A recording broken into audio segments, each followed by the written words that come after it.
Yesterday morning, we had the most beautiful celebration of life right here in this space. And it was for Barbara Anderson, Jean's sister. Jean, God has graced us just that you can be with us this morning. And aren't some of these flowers from the service? I believe they are. We have some beautiful arrangements that Jean's family said we should have today and remind us of Barbara. So we still hold her memory in our hearts and surround you and all in your family with so much prayer. May we pause for a moment of prayer. O loving God, we give you thanks that we can gather as church to hear the story of resurrection and power and joy. Be with us as we ponder these words in our hearts and minds and soul and strength. Touch us with your peace and uplift us with the joy and inspiration of your Holy Spirit. And may the words of my mouth and the meditation of all of our hearts be acceptable in your sight, you who are our rock and our Redeemer. Amen. Now, don't you wish that you could have been there? I do. I really wish I could have been on that road with those two disciples as they were making their way from Jerusalem to Emmaus. Because Jesus was at their side. And he was opening up the scriptures to him.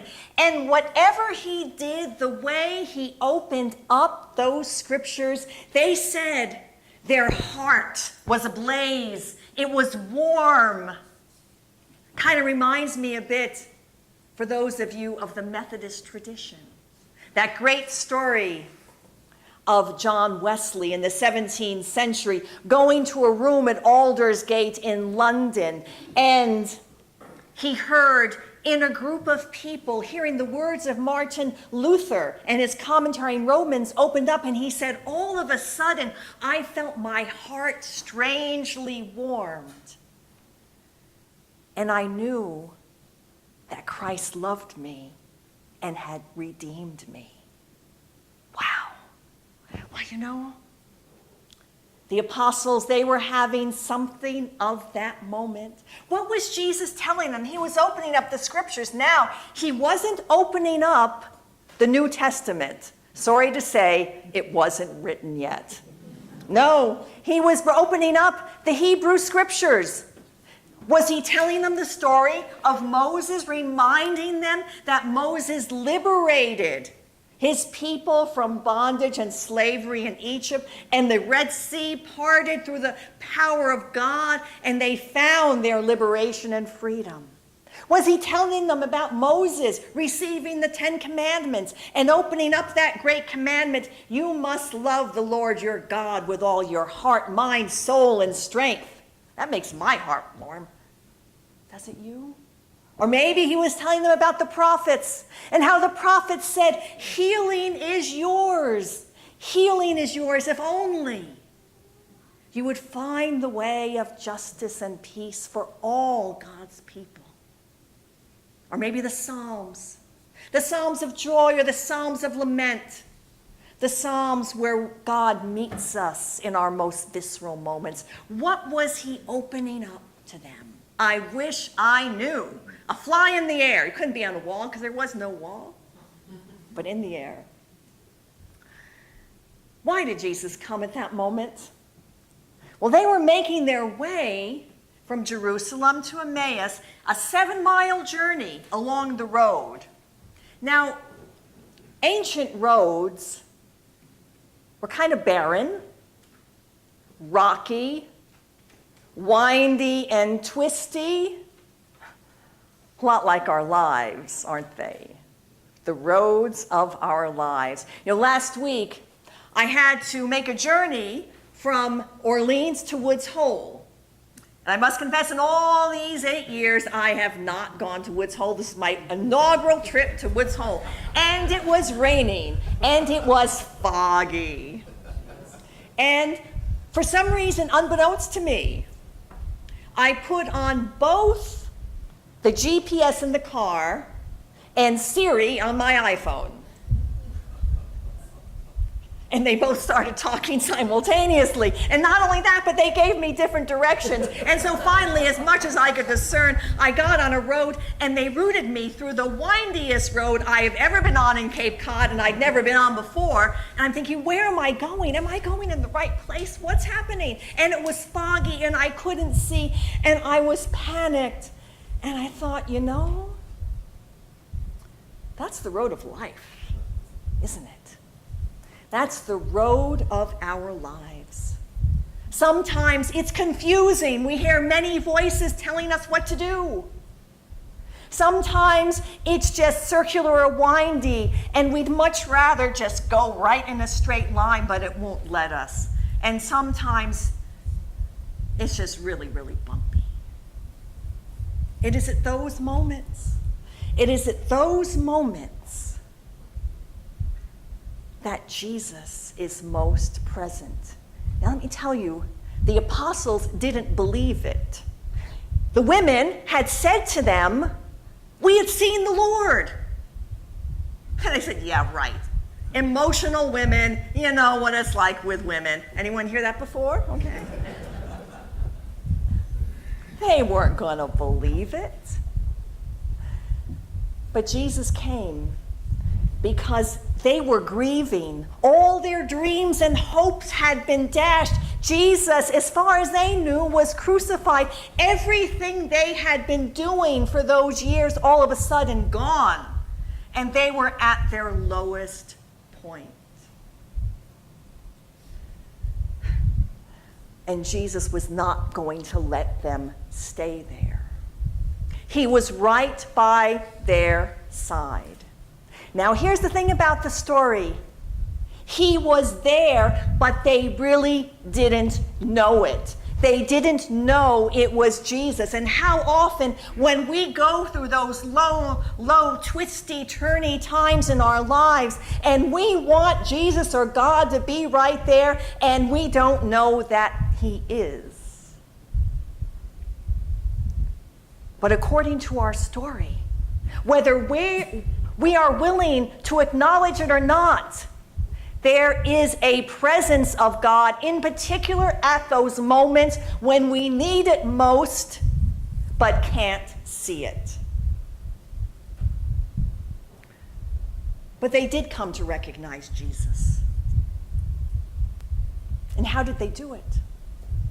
They went on that road. They found their way to Emmaus. They found their way to a house. Jesus was going to keep on going. They said, "No, stay for a while. Please stay with us, whoever you are, because something about you is changing us, but we don't know why."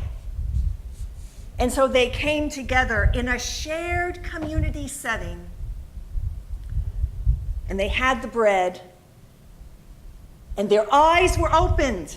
And they realized it had been Jesus all along. And they affirmed, yes, he is risen. And from that moment on, their lives were renewed and changed, and they brought that movement out to the world. That's a wow faith moment. A wow faith moment. You see, Jesus was at their side at that low moment, in their individual grieving, but they did not recognize him until they came together in community. How often is it you struggle with addiction or challenges? You try to do it alone, and you're not alone, but it is not until you can gather with a group, AA, any 12-step group, that Jesus really appears, or God is so present in the power of that community that your life really starts to heal and change. Maybe you're dealing with a chronic illness or the illness of a loved one or something in your family that is giving you strife and it is rough. God is there. But when you gather in community, the power of people being together gives you the healing and the change. And why?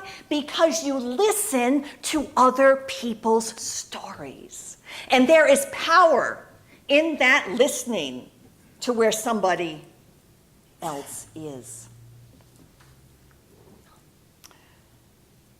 I had a moment like that just this past week. It was at the Holocaust Memorial Service. It was Thursday evening, and quite honestly, it had been a long day. A really long day at church. And I didn't really have the energy to go, and I'm thinking, I do not want to go. And anyway, it's something, as much as I affirm the importance of this, it's outside of my tradition. I'm a Christian. I didn't live through the war. Do I really need to go again this year? But something pushed and said, you know, you need to be there. You need to be there. So I went, and here I was in a gathered community with many people of a faith that is different from my own, though related to it, and people who had had experience of wartime that I did not have. And we listened. We listened to Pierre Bunig. He's a poet, an art therapist, and he was taken into exile, so to speak, early on in the war. He was born to a Jewish father and Christian mother. They escaped to Paris when he was just 5 years old. And he told the stories of the trauma as a 5-year-old child that he was experiencing. He said, I was an immigrant and refugee in Paris. I was different from everybody else. He wept. He said, all I wanted to do was to fit in, was to be a little boy like every other little boy. And then he told the story of the police coming for his father and taking him away to the death camps. And he never saw his father again. And to this day, his heart breaks. As he was speaking, my heart started to feel strangely warmed. It's as though Jesus had come in that moment to me to remind me that it is not just about my story, faith, but it's about the collective stories of everyone, all of you and everyone in the world who is struggling and suffering. And we are called to be in solidarity with those stories, because if we do, Jesus is alive. And after he spoke, Milton Teichmann, who you all know and love, he gave a tribute to Elie Wiesel, who had died this past year. And this is just a paraphrase of what Wiesel said, what Milton Teichmann shared. He was quoting Wiesel, essentially saying that if everything you do in life and in your faith is not directed toward love and doing everything you can to erase bigotry and hate towards another human being, then you're not doing what God has called you to do.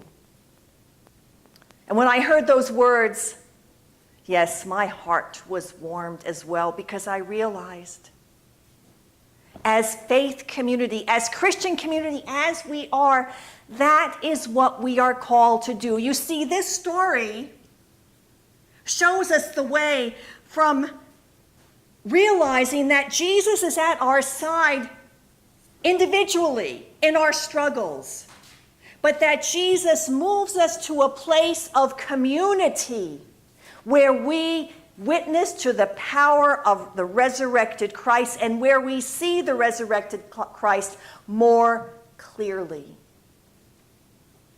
And where our eyes can be opened to see the world that God loves. Yes, it is about our lives. It is also about how we are called to be the ones who say bigotry and hate no more. It's about the love that God has called us to. And that is the journey, that is the road that we are on, with all of its bumps and turns and foggy moments. There are two people here who are going on a journey.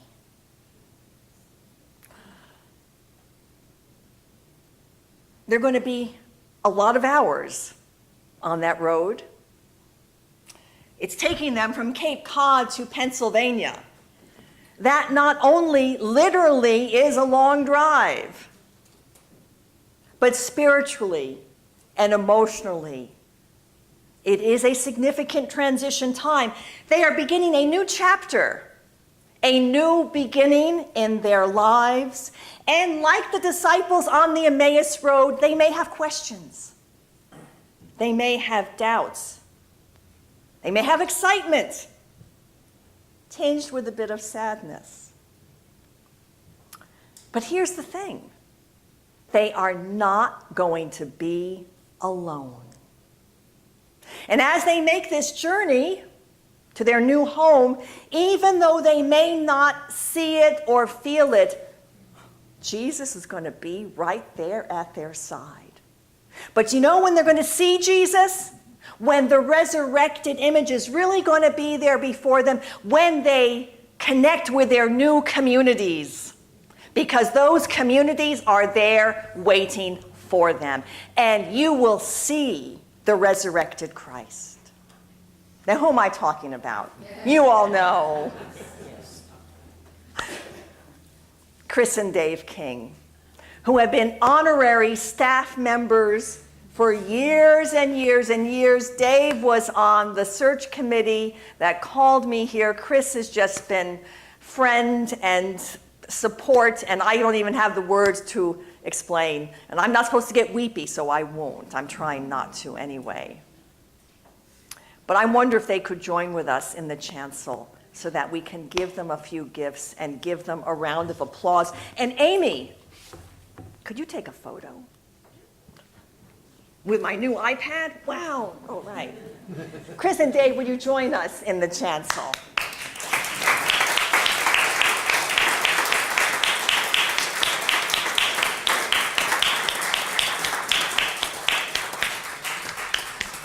Come and join us. Well, see, I wasn't supposed to get weepy. I've already shared my words, but just know you're one of a kind.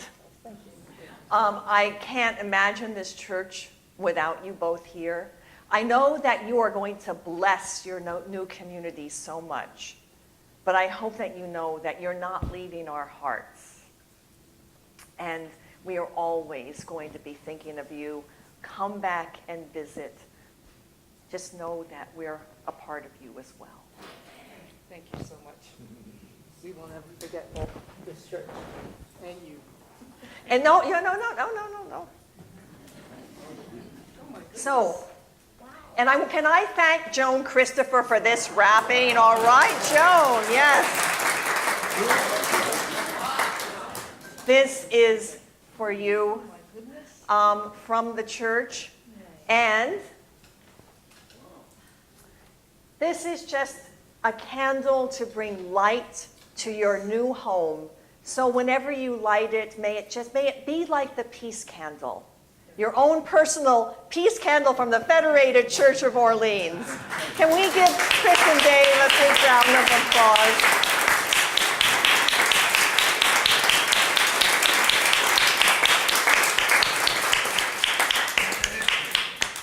And following worship, many of you saw the big cake in the vestry, that we are going to enjoy some cake, take lots of photos, many photo ops, and really celebrate. Now, apparently Dave is recovering from a cold, so he might not shake your hand. It's not because he doesn't love you, but he just doesn't want to share everything right today. But please stay for further celebration. I don't even want to think of next Sunday. I know it'll be wonderful if you be down in Pennsylvania, but we love you, as you know. Thank you. Did we say a couple things? Please, yes. Here,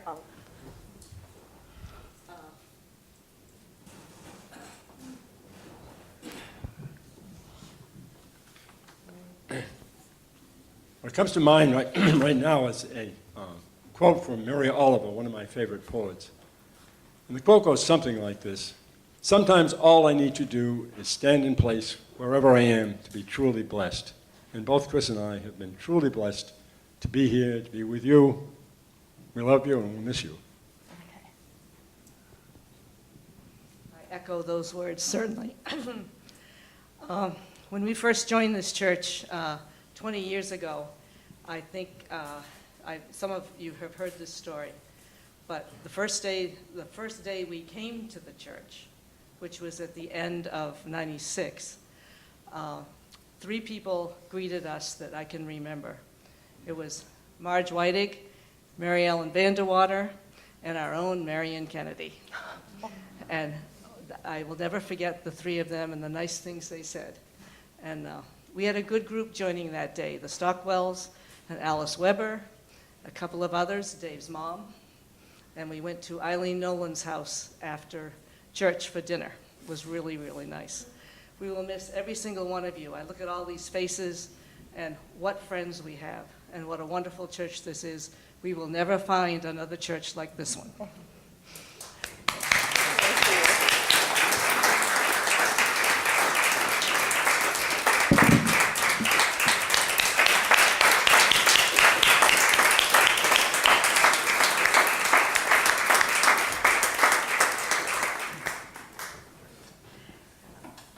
We will prepare our hearts for prayer with a wonderful ministry of music.